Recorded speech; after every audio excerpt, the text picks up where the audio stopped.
Então vamos falar agora sobre os planos da OpenAI. Muita gente me pergunta, Zé, vale a pena assinar o ChatGPT?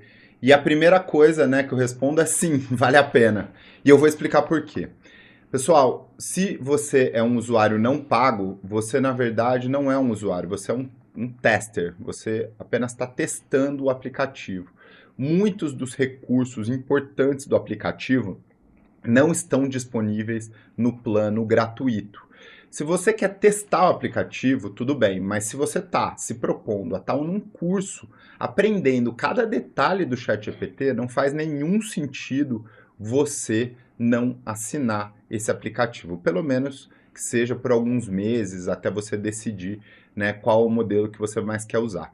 Outra coisa é o seguinte, eu não acho que você deve assinar todos os aplicativos, escolha um, né? Então, talvez você seja mais fã do Gemini. Então tudo bem, assina o Gemini, mas assina, né? Você talvez seja mais fã do Claude da Anthropic, tudo bem, assina o Claude, né? Você pode até, inclusive, escolher assinar os modelos de wrapper, né? Como o Adapta, por exemplo, enfim, tem o Winner AI aqui no Brasil, que te dão acessos a vários modelos. Eu não recomendo que você use esse modelo de uso de vários aplicativos e eu vou te explicar por quê.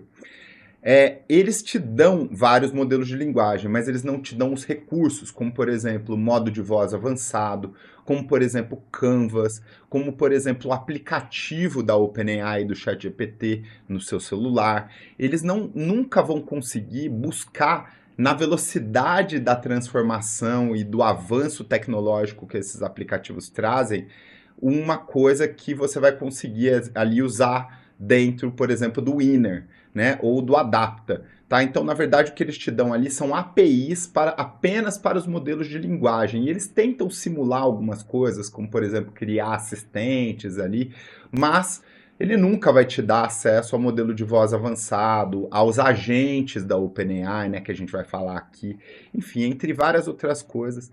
Então, eu recomendo, escolhe um, tá? Eu, claro, né, pelo fato de dar aula sobre isso, de pesquisar muito sobre o assunto, acabo assinando um pouco mais aplicativos, mas escolhe um, e esse um eu recomendo hoje, né, que seja o ChatGPT, porque o custo-benefício dele não tem para ninguém. O meu segundo preferido, e daí eu estou falando de gosto pessoal, é o Gemini, né? Eu acho que o Gemini é muito legal, tá dentro do Google Workspace, enfim, a gente vai ter aulas sobre ele e a gente fala sobre ele posteriormente, tá? Então, vale a pena e eu vou mostrar aqui para vocês, então, aonde você acha, tá, os detalhes. Então, vindo aqui no site da OpenAI, se você clicar aqui em ChatGPT, tá? E clicar aqui, tá, em preços, né? Aqui ele fala um pouco, né, sobre o que é o aplicativo, enfim, aqui é uma, vamos dizer assim, uma página de vendas, né? Ele fala um pouco sobre tudo que o aplicativo faz, enfim, cada uma dessas coisas que nós vamos falar muito aqui nas próximas aulas, né? Os botões, enfim, o Canvas e tudo isso, né? Enfim, daí se você vier aqui em preços, vocês vão ver aqui, né? Vou dar um zoom. Vocês vão ver aqui, né? Existem 3 planos atualmente, tá? Isso pode mudar a qualquer momento, mas atualmente, faz bastante tempo, existem esses 3 planos. E os 3 planos são o livre, o Plus e o Pro, tá? Porque ele está traduzido para o português, né? Mas se eu voltar aqui para o inglês, é o Free, o Plus e o Pro, tá? E aqui tem todos os recursos que cada um te dá, tá? Então, assim, a OpenAI até revolucionou bastante, dando acesso ao melhor modelo, que é o GPT-5, no plano livre, né? No plano gratuito. Mas existe muita limitação. E vocês vão ver aqui, né? Ó, no plano mais, por exemplo, no Plus, você tem tudo que tem aqui. Além disso, você tem muito mais, né, acesso ao modelo principal. Você tem muito mais acesso a mensagens, a upload de arquivos, que é uma coisa essencial, que a gente vai falar sobre isso, né? A modos de voz, como eu já citei aqui e vou citar muito mais, a gente vai falar sobre os modos de voz, compartilhamento de tela, que é um recurso maravilhoso, em que você pode mostrar a sua tela para o ChatGPT e ele vai conversar com você sobre o que você está vendo, te ajudar a resolver algum problema, né? Acesso ao agente GPT, que para mim é talvez um dos recursos mais impressionantes e mais fantásticos que a gente tem, né? A possibilidade de criar projetos, acesso limitado à criação de vídeos, que, enfim, né, é um limite alto, então você consegue usar bastante o Sora, né, por $20 por mês. Então, é bastante coisa, tá? E o Pro é um plano bem caro, né, de $200 por mês.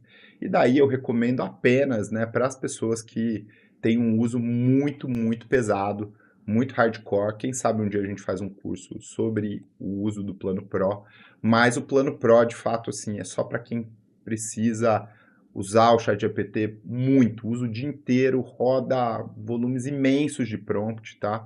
E daí sim vai ter algumas coisas a mais aqui que justificam o uso do Pro. Também existem, né, os planos de equipe, tá? Então você pode colocar aí uma equipe trabalhando junto, e daí a possibilidade existe de compartilhamento, né? Entre as pessoas da equipe. Então custa $25 por usuário se você pagar anualmente, ou $30 por usuário por mês se você pagar mensalmente, tá? Então $25 de usuário por mês, mas você tem que pagar de uma vez, um ano inteiro, ou $30 se você pagar todo mês. E tem que ser acima de 2 usuários, tá? E daí, nesse plano aqui, de equipe, você consegue compartilhar suas mensagens, enfim, tem algumas coisas a mais, né? E esse plano empresa é um plano que não tem nem o preço aqui no website, né? Então você tem que contratar aí dezenas de licenças, tá? E daí só faz sentido caso você tenha uma empresa grande, daí você vai falar mesmo com um vendedor da OpenAI e tá vendo? Ó, entre em contato com as vendas. Então aqui não tem nem o preço, tá? E daí é para contratação de bastante licença mesmo. E aqui tem, né? Se você descer aqui, ó, vocês vão ver todos os detalhes, tudo que tem disponível, né? Então, aqui é todos o detalhamento do que cada plano tem acesso e até do que existe, né? É interessante dizer isso, do que existe no ChatGPT. Olha só, até uma coisa interessante, né? A janela de contexto que a gente já falou lá atrás, lá nos princípios, né, sobre inteligência artificial, que é basicamente o tamanho do prompt que você pode colocar, os anexos, e a resposta também conta como janela de contexto.